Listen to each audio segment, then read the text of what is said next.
네, 예수님이 말씀하시기를 내가 너희에게 하는 말은 내 스스로 하는 게 아니라 아버지께서 내 안에 계셔서 그의 일을 하는 것이라. 그리고 내 안에 계심을 믿으라. 그렇지 못하겠거는 행하는 그 일로 말미암아 나를 믿으라. 그러니까 말하시는 것도 하나님이 원하시는 그런 말을 하는 거예요. 그리고 행하시는 것도 하나님이 원하시는 하는 거예요. 그러니까 우리가 하는 모든 말과 행동이 하나님이 원하시는 그 움직이시는 대로 우리가 움직이는 거예요. 그게 안에 내가 아버지 안에 거하고 아버지가 내 안에 거하는 그런 하나님의 나라가 이루어지면, 그런 내가 환경을 만나고 사람을 만나고 어떤 상황을 만났을 때 거기에 아버지 뜻대로 움직일 수, 작동할 수 있는, 우리가 인형을 조종하잖아요. 여러분 그런 거 본 거 있어요? 본 적 있으세요? 실이 막 이렇게 달린 꼭두각시 이거 막 춤추는 인형 같은 거, 그런 쇼하는 걸 보면 그 조작하는 사람의 마음대로 막 움직인다고요. 하나님께 우리를 완전히 맡기면 그 가느다란 뭔가 보이지 않는 실에 연결돼 가지고 우리가 그 움직이고자 하는 그 사람 마음대로 막 움직이는 거예요. 그러니까 우리가 막힘없는 통로가 된다. 이거는 나의 모든 주권을 하나님께 맡기기 때문에 어떤 상황에서 내가 어떤 말을 하고 어떤 계획으로 나아가고 어떤 행동을 해야 될지를 알게 되는 거예요. 그래서 그런 내가 하나님의 손에 붙들려서 나의 인생 가운데 딱 서 있을 때, 어떤 하나님이 원하시는 그곳에 내가 그런 모양으로 딱 있으면, 때로는 어떤 사람도 도전하지 않는 일을 왕 앞에 서서 내가 저 골리앗과 싸우겠습니다 이렇게 얘기하고, 때로는 지금은 유다인인 것을 말하지 말고 왕후가 돼야 돼 이렇게 알려주기도 하고, 이 때를 위해서 네가 왕비가 된 게 아니냐, 지금은 기도하고 왕 앞에 나아갈 때다, 죽으면 죽으리다. 아까 찬양을 듣는데 왜 이렇게 오늘 준비된 말하고 이렇게 맞아 떨어지는지, 주님 일하시네. 그를 신뢰하는 자에게, 하나님께 온전히 나를 맡기고 내 마음과 생각과 내 삶의 주권을 하나님께 드린 그 사람에게 그 나머지 일은 하나님이 하시는 거예요.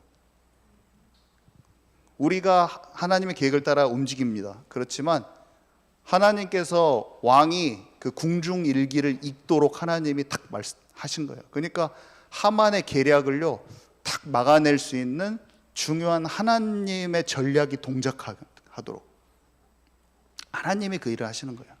근데 우리는 하나님을 신뢰하고 하나님 나라가 이루어진 상태에서 움직이면 되는 거예요. 그래서 이것이 우리의 삶의 인도를 받을 때, 가정에 하나님의 나라요, 우리 현장에 하나님의 나라요, 우리 교회에 하나님의 나라가 이루어질 것을 믿습니다. 네, 그래서 우리는 문제가 많이 있어요. 우리가 가진 문제가 있죠.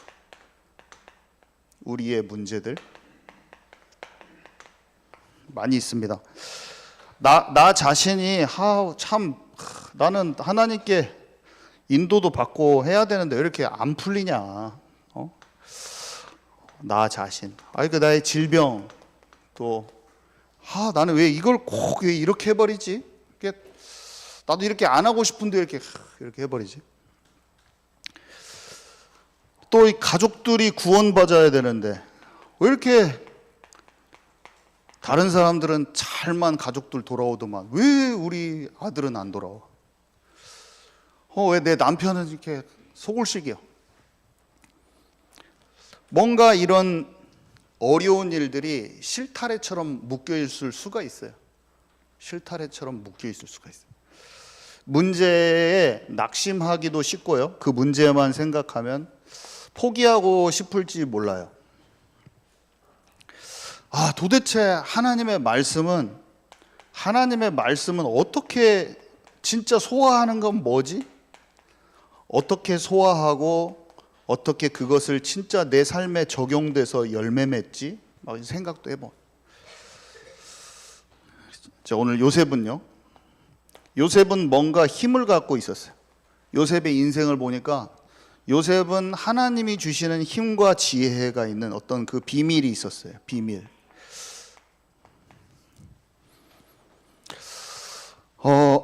하나님의 말씀으로 단련이 되는 것, 단련됐다고 그랬거든요. 뭔가 하나님의 말씀으로 단련된 것을 알았어요. 그리고 사건이 있었거든요. 많은 사건이 있었어요. 막 말할 수 없는 사건들이 많이 있는데 그 사건 속에서 그 배후에 뭔가 하나님이 동작하고 계신 그 계획을 또 눈치챘어요. 그리고 아까 말했듯이 꼭 예수님처럼 막 동생 짐에다가 은잔을 넣어 놓는다든지,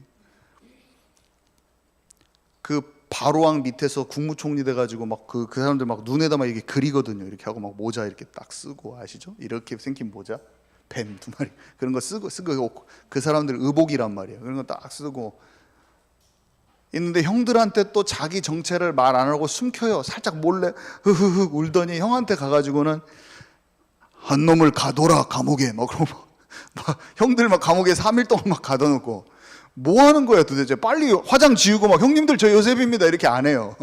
형님들이 막 3일 동안 감옥에 있다 나와가지고 우리 진짜 그 막내 그 동생 팔아넘겼더니 하나님께서 우리한테 이렇게 하셨나 막 이런 고백을 하고 있고 막 형들이 나와가지고 뭔가 그가 하는 게 아니라 뭔가 영적으로 하나님이 주신 영감으로 지금 이거 하는 거야. 이 사람이 괜히 장난치려고 하는 것도 아니고 한 번에 그 가족들 형들 다 뒤집어 볶으려고 하는 것도 아니라 그 사람의 흐름과 나의 인생을 두고 하나님이 하실 일을 갖다가 내가 오늘 뒤집어 버리려고 안 하고 그만큼에서 내가 움직일 만큼 하는 뭔가 그 지혜가 있다는 거예요. 요셉은 분명히 질문했습니다. 하나님, 제가 어떻게 할까요? 하나님, 기근도 하나님이 하셨지. 제가 국무총리가 안 되고 쌀 팔 수 있는 위치가 아니면 형들이 저한테 기근이라는 하나님의 사건을 주시지 않으면 제게 올 수도 없는데 이건 하나님이 하신 겁니다. 제가 여기서 막 저를 드러내서 하는 것보다 제가 언제 하나님이 구원을 위해서 생명을 건지기 위해서 나를 먼저 보내셨다는 그 말도 언제 할까요? 말한다고 그게 이해되는 것도 아니잖아요, 주님. 하나님, 그걸 언제 내가 말할 거예요? 그 결정타를 말할 때가 언젠가요? 알아듣는 때가 언젠가요, 하나님? 막 생각을 하는 거예요. 주님 앞에서 질문들이 끊임없이 있는 거예요. 그래서 그때 맞는 것을 요셉이 하는 겁니다. 그 말을 얼마나 하고 싶었겠어요. 하나님, 형님들 그때 꿈꾼 대로 됐잖아 봐봐 막 이렇게 하고 싶은데 그 말을 안 해.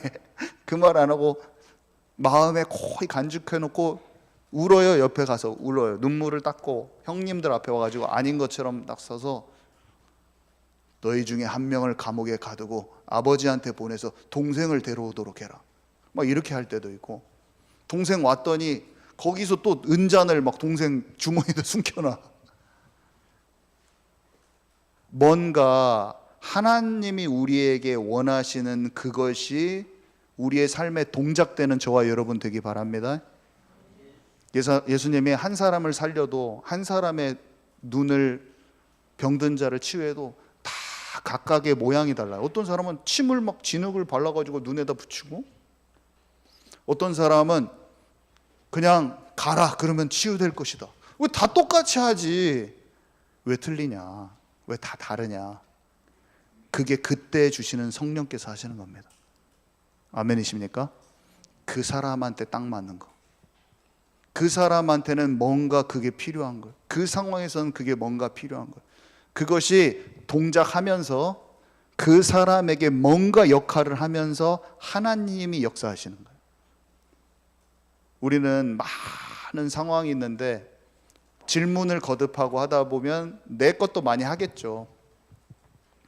우리의 생각도 많이 말하고 우리의 행동도 많이 하는데 그래도 하나님께 자꾸 질문하면 내 생각의 퍼센테이지가 좀 줄어들면서 나의 육신 체질이 줄어들면서 맨날 장난치던 내가 좀 말을 함구하고 성숙한 말을 한마디 하기 시작하는 거예요, 사람이. 성령이 동작할 수 있는 이런 체질로 점점 변화되어 가더라. 요셉도 그것을 거친 겁니다. 요셉이 그런 말이 써 있습니다. 요셉이 고난을 당하고 어려움이 있지만 그 과정이 단련받은 과정이었고 하나님이 세우시는 때는 언제 온다는 게 딱 기록되어 있잖아요. 그걸 다윗이 기록해 놓은, 다윗이 시편 105편에 요셉이 그랬다라고 다윗이 써놨어요. 그거를, 요셉에 대해서 평가를. 근데 그 말이 참, 제가 그걸 읽으면서 다윗 자기가 그걸 느꼈구만. 자기 삶이 그런 거예요. 자기의 삶이 엄청 힘들었는데 단련된 거예요. 그러니까 그것이 요셉을 딱 보니까 뻔히 보이는 거예요. 그러니까 요셉에 대해서, 요셉은 힘들었는데 그 빛을 볼 날이 있었고 그 과정 속에 하나님이 그를 단련시켰어요. 그걸 찬양시로 만들었거든요. 그 언약궤 갖다 놓고 다윗의 장막을 세워놓고 그때 찬양할 때 그 요셉 얘기를 그렇게 꺼내놓거든요. 자기의 인생을 보니까 그런 거예요. 근데 그 이야기가 우리의 이야기입니다. 그 살아계신 하나님이 창조주여 나의 아버지요, 그분이 지금 우리와 성령으로 함께 하시고 우리의 인생도 언약의 흐름 가운데 나를 어떤 흐름 가운데 집어넣으셔서 우리의 인생도 동일하게 인도하시기를 원하시는 분이 우리 아버지 하나님이신 것을 아시기 바랍니다. 그 하나님이 우리와 함께 하신다고 지금도 얘기하시는 거예요. 내가 너희와 함께 하겠다. 너희는 나를 떠나서는 아무것도 할 수 없나니. 포도나무의 가지에 연결되지 않으면 열매 맺을 수가 없다. 그래서 나머지는요 하나님이 일하시는 거예요. 나머지 하나님이 하시는 거예요. 하나님이 하십니다. 자, 그래서 요셉이 어떤 하나님과 함께하면서 하나님이 하시는 그것을 어떻게 풀어갔는가. 먼저 본론에는요, 언약의 흐름 가운데, 그 흐름 가운데 있었어요. 요셉은 당연히 이스라엘 백성이잖아요. 아브라함, 이삭, 야곱의 12아들 중에 한 명인 거예요.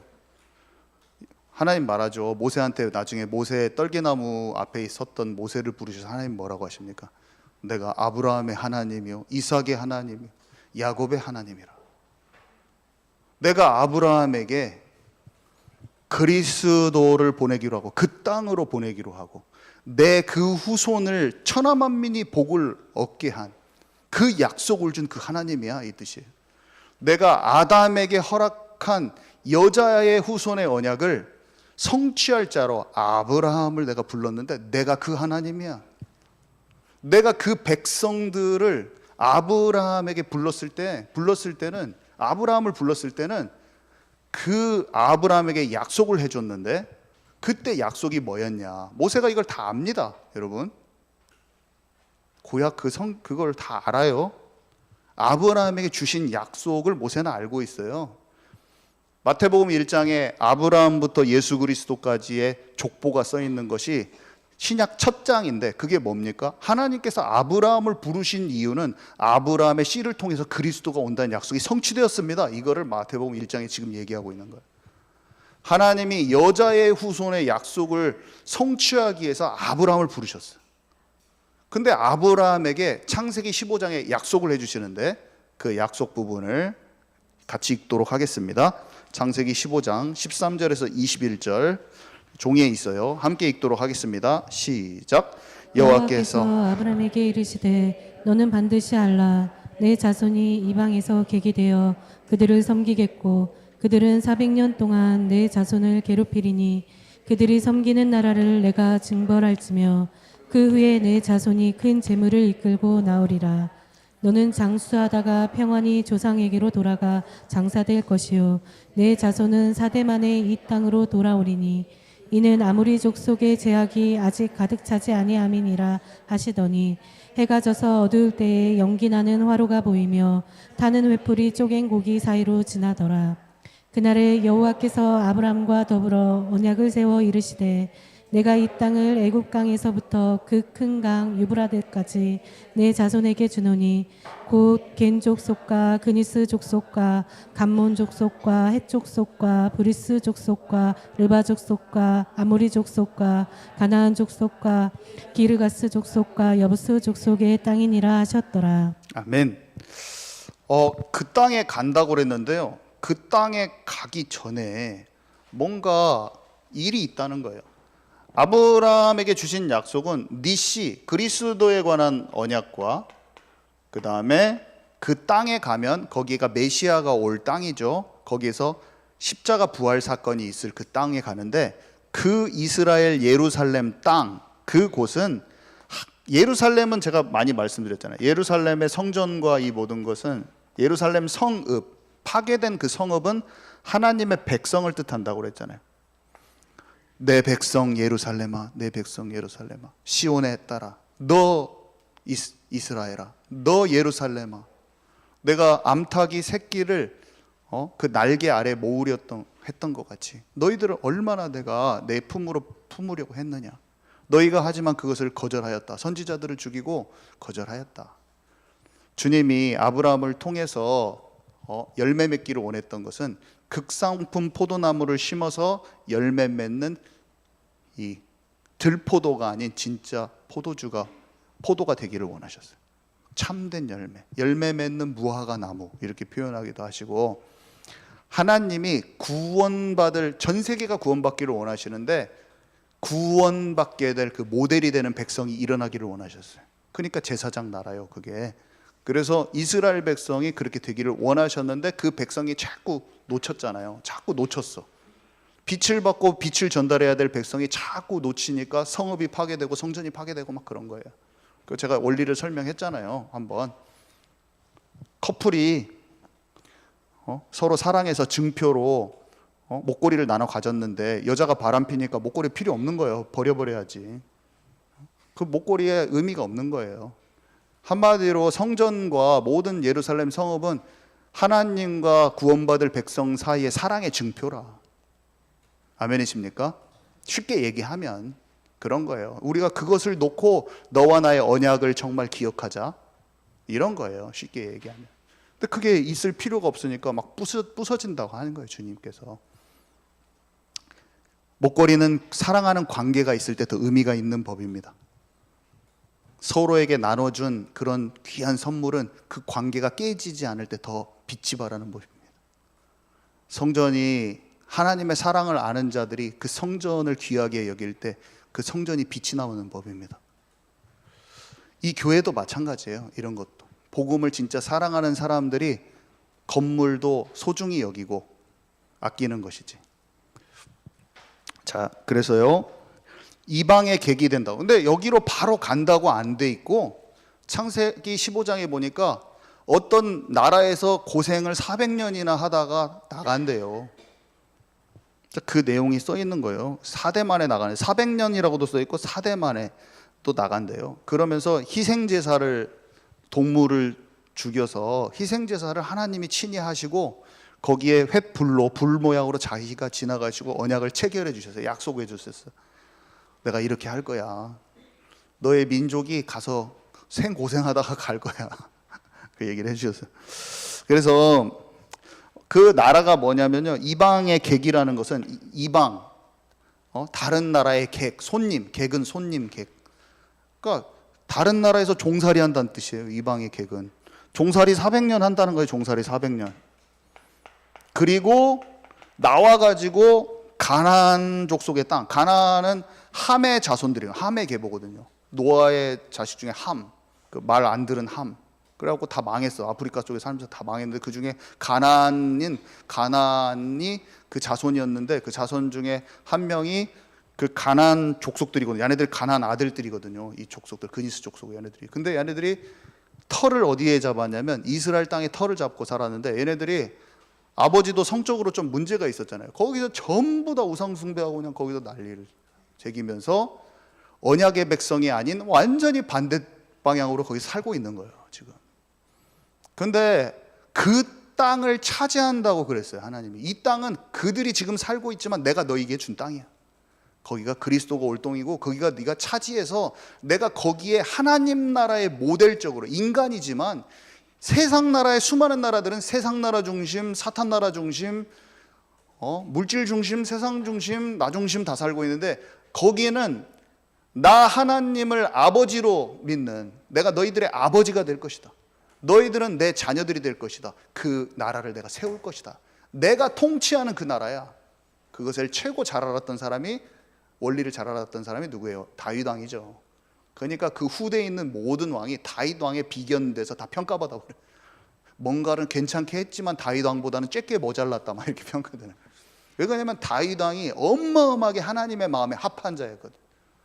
내가 이세 아들 다윗을 만나니 그가 내 마음에 합한 자라, 그가 나의 모든 일을 이룰 것이다. 하나님이 친히 다윗을 내 마음에 합하다고 평가했어요. 그런 나라가 되기를 원했는데 다윗 때만 반짝했다가 또 놓친 나라.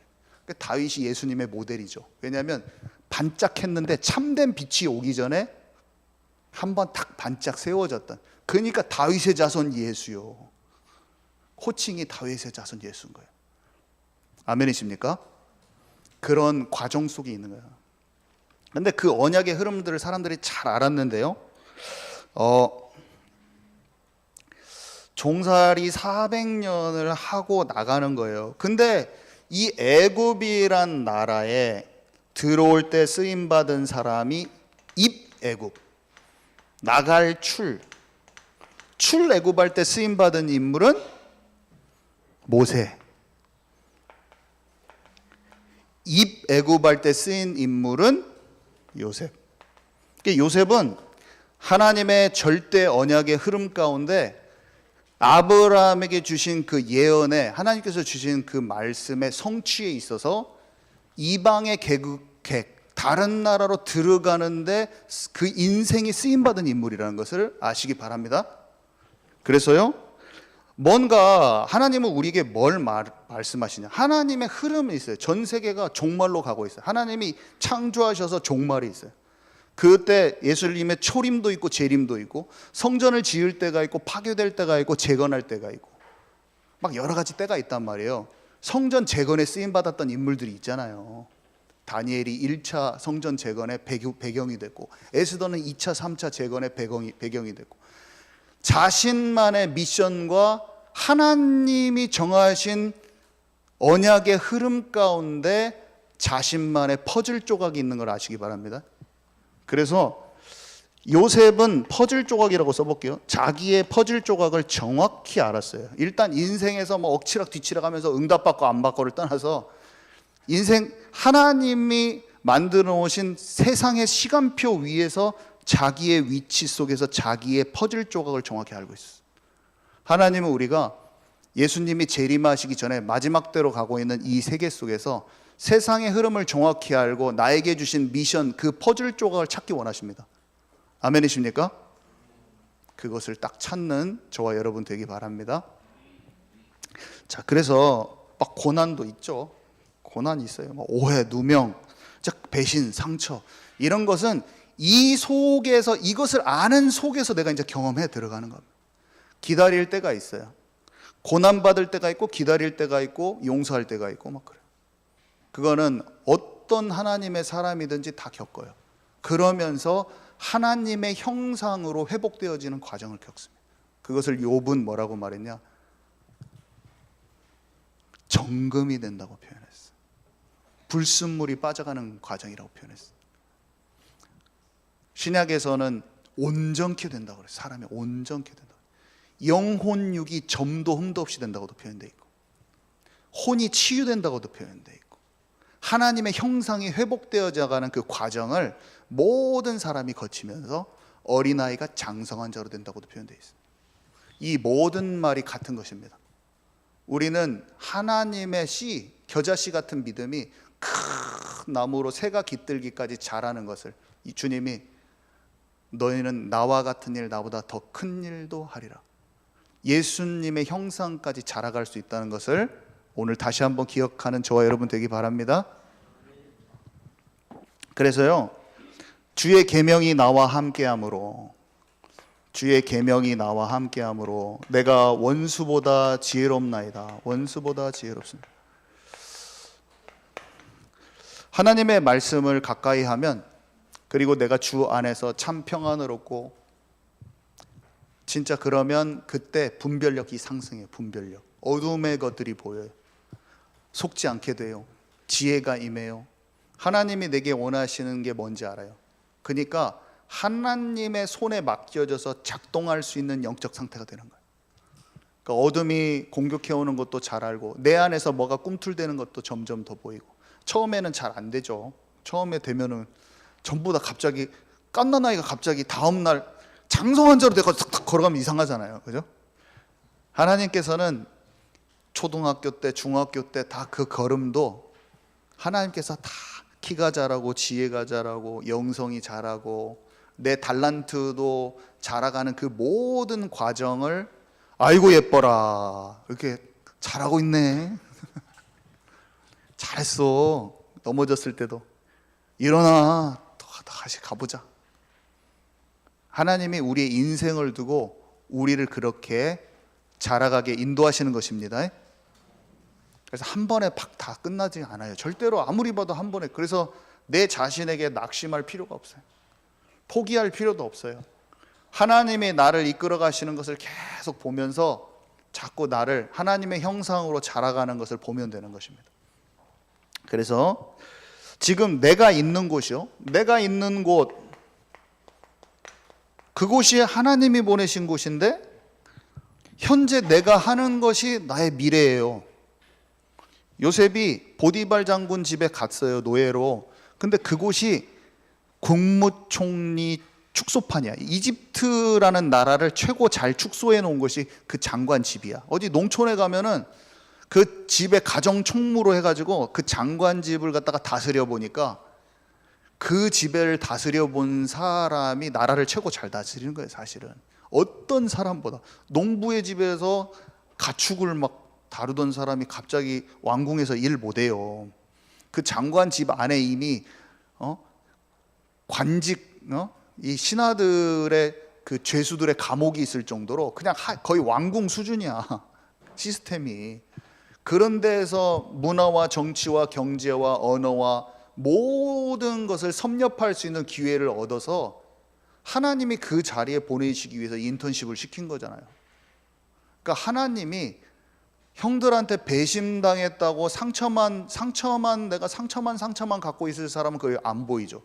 아유, 형들이 나한테 이렇게 외지에 나와가지고 나는 이렇게 고생하냐, 하나님 나 좀 여기서 건져주세요, 하나님 나 힘들어요, 빨리 빠져나오게 해주세요. 그게 아니라, 아, 내가 이런 질병이 오고 힘든 게 왔고 이 우울감이 왔다, 나는 장차 엄청 힘든 상황에 있는 사람을 살릴 그런 사람이 되구나. 이걸 통과하면 지금 이 어려움이, 나의 배경은 그 사람, 내가 처한 이 환경을 경험해 보지 못하면 그 사람이랑 좀 공감대가 형성이 안 돼요. 그러니까 내가 경험한 쪽에 힘들수록 거기에 나만 그물을 펼칠 수 있는 사람이 되는 거예요. 영혼 살리는 것도 똑같고, 내가 최고로 힘들었어, 내가 다리가 불구가 됐어요. 그러면 정말로 힘든 사람을 살릴 수 있어요.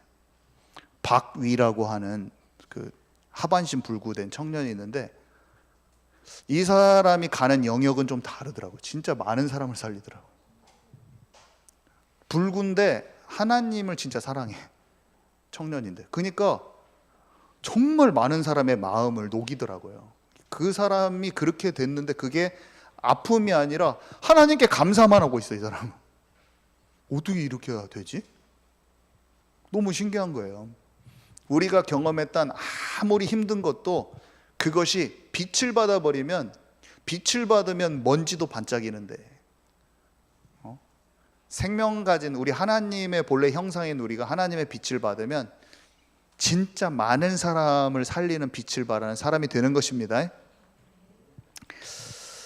그래서 자기의 달란트를 전문화시킬 수 있는 그 좋은 곳에 하나님께서 보내신 거예요.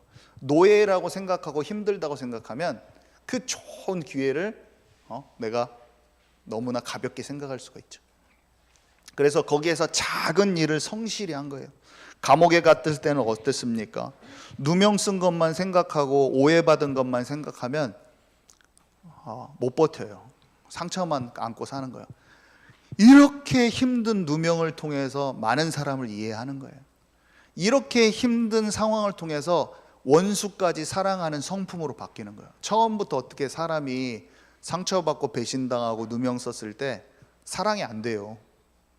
근데 말씀을 비춰보면 분명히 사랑하지 못하는 내가 발견됩니다.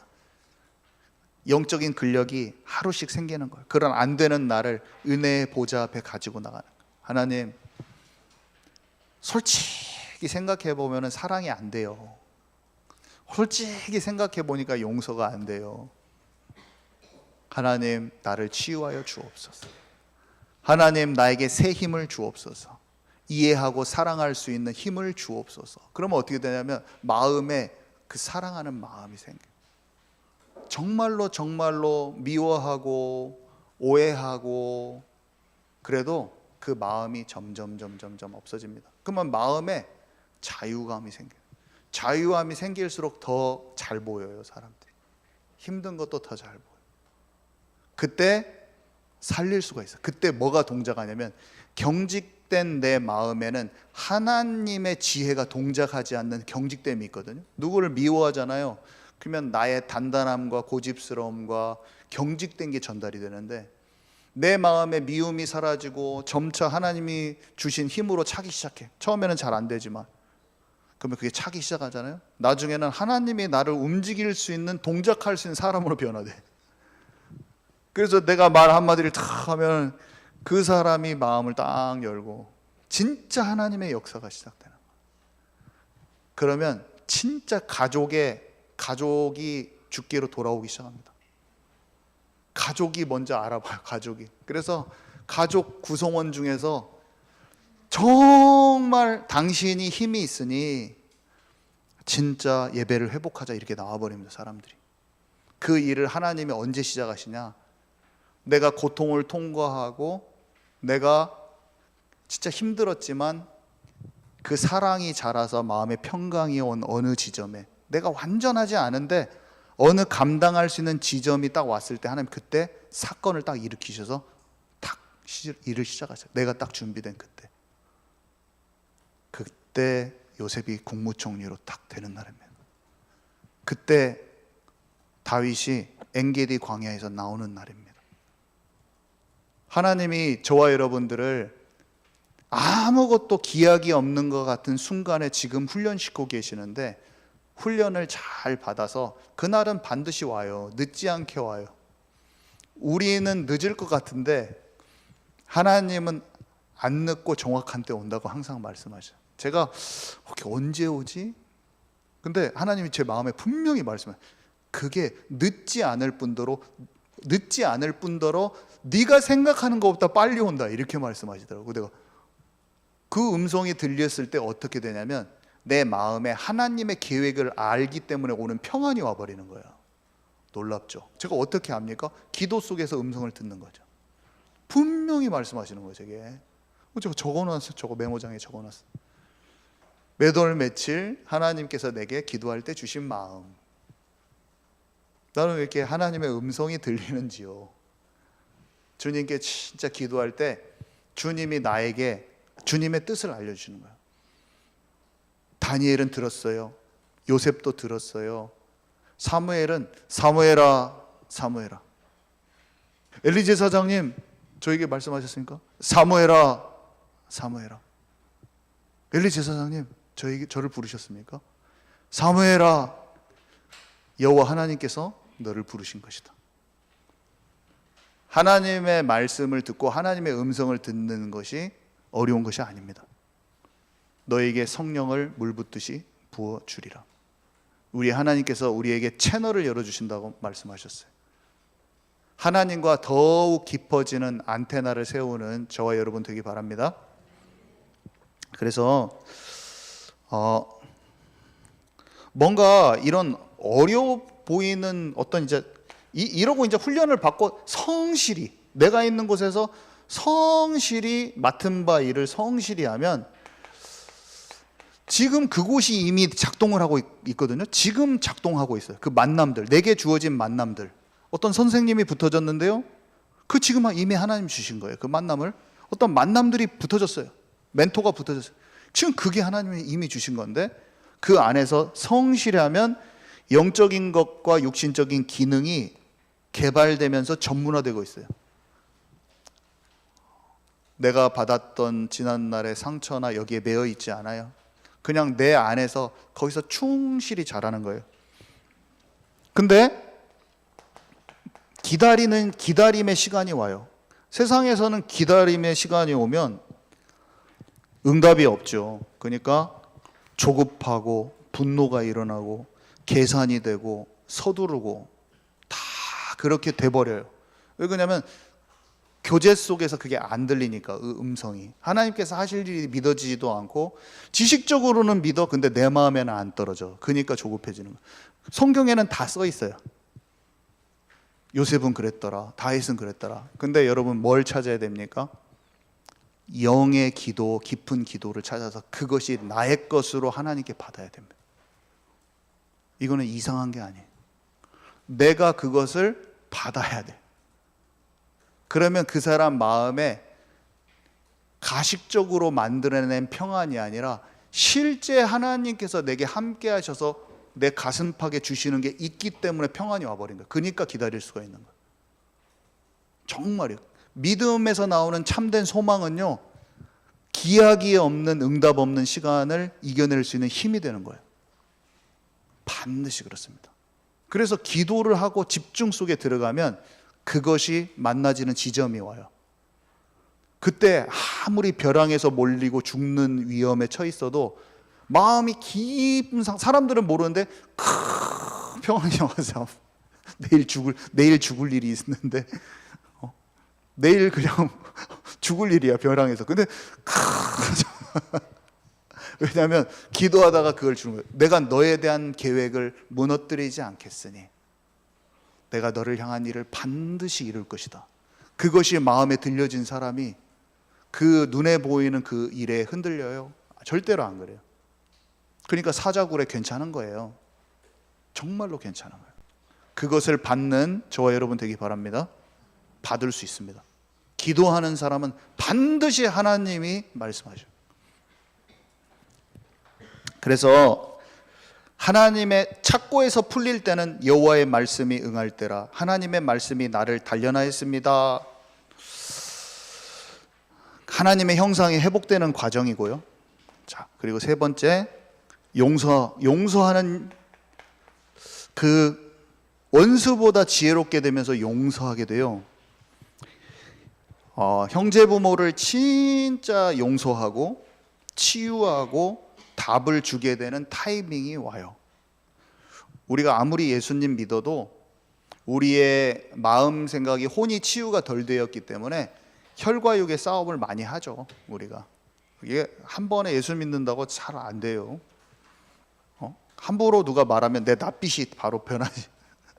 공손하게 안 돼. 막 짜증나. 잘 안 돼요. 근데 그런 나를 놓고 계속 말씀해서 기도하고 하다 보면 마음의 자유함이 조금씩 딱 생깁니다. 그러다가 어느 순간에 하나님이 그 일을 허락하셔요. 어느 순간에 막 거의 최고로 완성되지 않았을 때 뭔가 감이 오기 시작. 그때부터 사건을 일으키세요, 하나님이. 그래서 그런 일들을 하나님이 시작하십니다. 그래서 우리가 나 혼자 가야 되는 길이에요. 생명을 구원하시기 위해서 하나님이 나를 먼저 보내셔요. 우리가 그 길을 지금 가고 있어요. 예수님 나만 믿어요. 우리 가문에서 우리들 지금 다 안 믿고 있고. 근데 내가 지금 그것을 치유받으면서 지금 가고 있어요. 지금. 근데 하나님이 무슨 일을 허락하십니까? 다른 사람의 결국에는 사람이 치유되는 것은 단순해요. 뭡니까? 우리에게 있는 포장이 싹 걷어지는 거예요. 사실은 포장이 안 걷어지잖아요. 우리가 포장이 잘 안 걷어져요. 내 속 안에 막 골마 터지고 상한 게 있는데 안 걷어져요, 사람이 잘. 제가 누구를 만났을 때 이 사람을 진짜 치유하려면 이 사람의 민낯을 봐야지 치유가 되는 거예요. 근데 이 사람의 깊은 것은, 이 사람이 영적으로 시달리고 있어도 사람은 다 포장을 할 수가 있어요. 못 봅니다. 그것을 내가 못 만나요. 그리고 내가 치유 안 됐을 때 감당할 수도 없어요. 근데 언제 가능하냐면 내가 힘이 받아져서 오고, 그때 하나님이 사건을 일으켜서 이 사람을 다 뒤집어요. 모든 것을 다 드러나게 하실 때, 그때 내가 준비되어 있으면 답을 줄 수 있는 상태가 와요. 그래서 말로만 복음 전하는 게 아니라 진짜 그 사람을 상처에서 벗어나게 하고 치유할 수 있는 그런 힘을 갖고 끌어줄 수 있는 그런 상태가 와 있는 거죠, 이미. 그렇게 되면서 진짜 전인격적으로 사람이 치유되는 것이지. 그래서 우리가 준비되는 게 최고 중요합니다. 우리 자신이 한 걸음을, 오늘 벽돌 한 장을 쌓아야 돼. 주님과 함께 딱 함께 딱 내 자신을 놓고 딱 하는 거죠.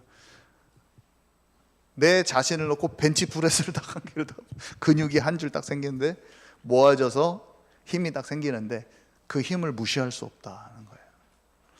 오늘 하나님과 함께하는 그 시간을 갖고, 오늘 하나님과 함께 기도의 리듬 속에서 하나님과 교제함이 놓쳐지지 않는 그 영적 흐름이 오늘 우리의 삶에 부르기를 기도합니다. 네, 그래서 그때 실제 지혜가 임해요. 그때 실제 지혜가 동작합니다.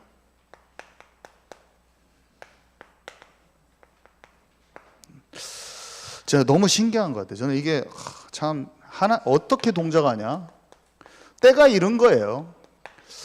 자기의 달란트가 준비됐어요. 영적인 게 또 막 자기가 자기 꿈을 하나님 주신 건 알았지만 이제 상대방의 꿈을 해석하는 거예요.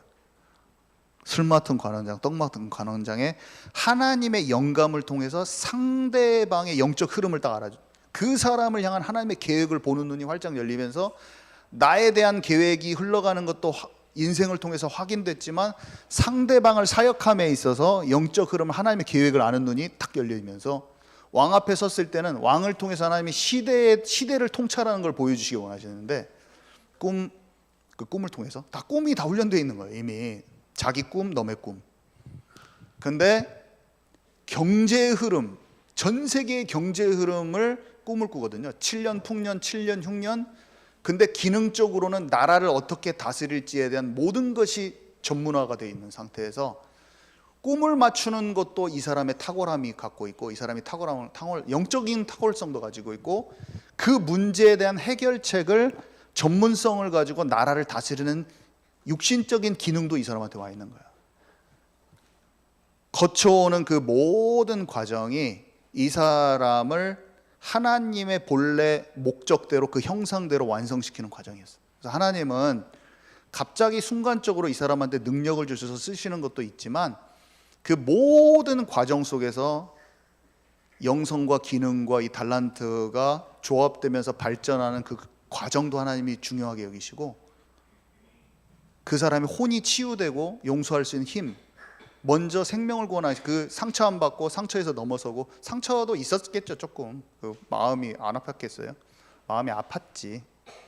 그런 것도 넘어서는 그런 생각하는 시간과 응답을, 하나님께서 응답이 없는 시간 속에서 하나님은 진짜 신뢰하는 마지막 시험, 막 이런 것들도 다 통과하면서 그 마음도 단련되고 이런 모든 과정을 거쳐서 그때 다음 시즌으로, 다음 장소로, 사건을 통해서 움직이시다가 결국에 딱 하나님께서 세우셨을 때, 그때 하나님이 사건을 터뜨리십니다. 기근. 때가 되면요, 하나님 사건을 터뜨리세요. 여러분이 준비된 그날 여러분 가정에 문제를 터뜨릴 수가 있어요. 기근이라는 것은 죽고 사는 문제예요. 엄청 힘든 문제예요. 근데 죽고 사는 어려움이라는 게요, 하나님의 뜻을 알고 기다리는 사람에게, 준비되어진 사람에게는 어려움이 기회라. 그때 형들이 다 옵니다. 찾아와요. 그때 하나님의 형상으로서 하나님의 나라가 마음에 임한 준비가 되어 있는 요셉에게 하나님이 기금을 통해서 가족들과 새로운 만남을 허락하셔요. 하나님의 나라가 이루어진 형상이 회복된 자가 만남이 이루어지니까 여기에 일이 발생하는데 그게 하나님 나라의 일인 거예요. 저와 여러분에게 반드시 일이 인생을 두고 일어날 것입니다. 오늘 하나님과 교제하면서 경험을 하는 거예요. 이것이 전도인 거예요. 이것이 치유인 것이에요.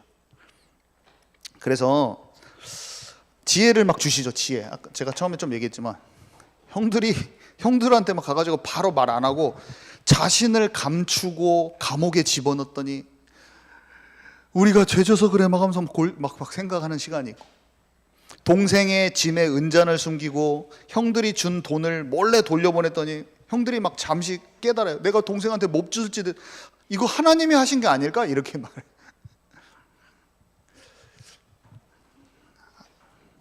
아버지가 하시는 일을 내가 하는 겁니다. 이거는 요셉이 한 게 아니라 요셉 안에 계신 하나님의 영에 감동받은 자라고 해요. 하나님의 영이 동작하고 있는 거예요. 지금 그냥 장난치려고 한 게 아니라 그때 그 시에 그 말을 할 수 있도록, 그 시에 그 행동을 할 수 있도록 하나님이 그에게 지혜와 총명과 해야 할 일을 눈치채게 하신 거예요. 그래서 많은 우리가 삶에 어려움이 있고 관계 속에도 어려운 사람도 있어요. 그렇지만 어떻게 우리가 사람을 못 바꿔요? 그것도 힘들어요. 내가 원하는 때 다 바꾸려고 하는 게 아니라 오늘 나의 걸음 속에서는 내가 뭘 할 것인가. 참으로 안 되지만 우리의 육신 체질은 또 불쑥 내 생각에 올라오지만 내가 한 번에 모든 것을 다 바꾸려고 하는 것도 아니요, 내가 원하는 때에 내가 이루려고 하는 것도 아니요, 오늘 걸음 속에서 나는 무엇을 준비하고 어떤 것을 훈련받고 어떤 것이 형상으로 다듬어져야 되냐, 나는 오늘 어떤 내게 주신 어떤 소중한 하나님의 것이 어떻게 활성화되고 개발되어져야 되냐, 내 인생을 두고 나는 어떤 것에 매여 있지 말아야 될까. 다 하나님이 집어넣으신 곳이고 장소고 상황인데 매여 있지 말아야 될 것에 내가 매여 있나? 다 벗어버리고 오늘 내게 주어진 길에서 나는 하나님이 내게 원하신 나의 최선을 해야겠다. 그리고 하나님의 때는 반드시 오기 때문에 기다리면서 그때까지 준비해야지.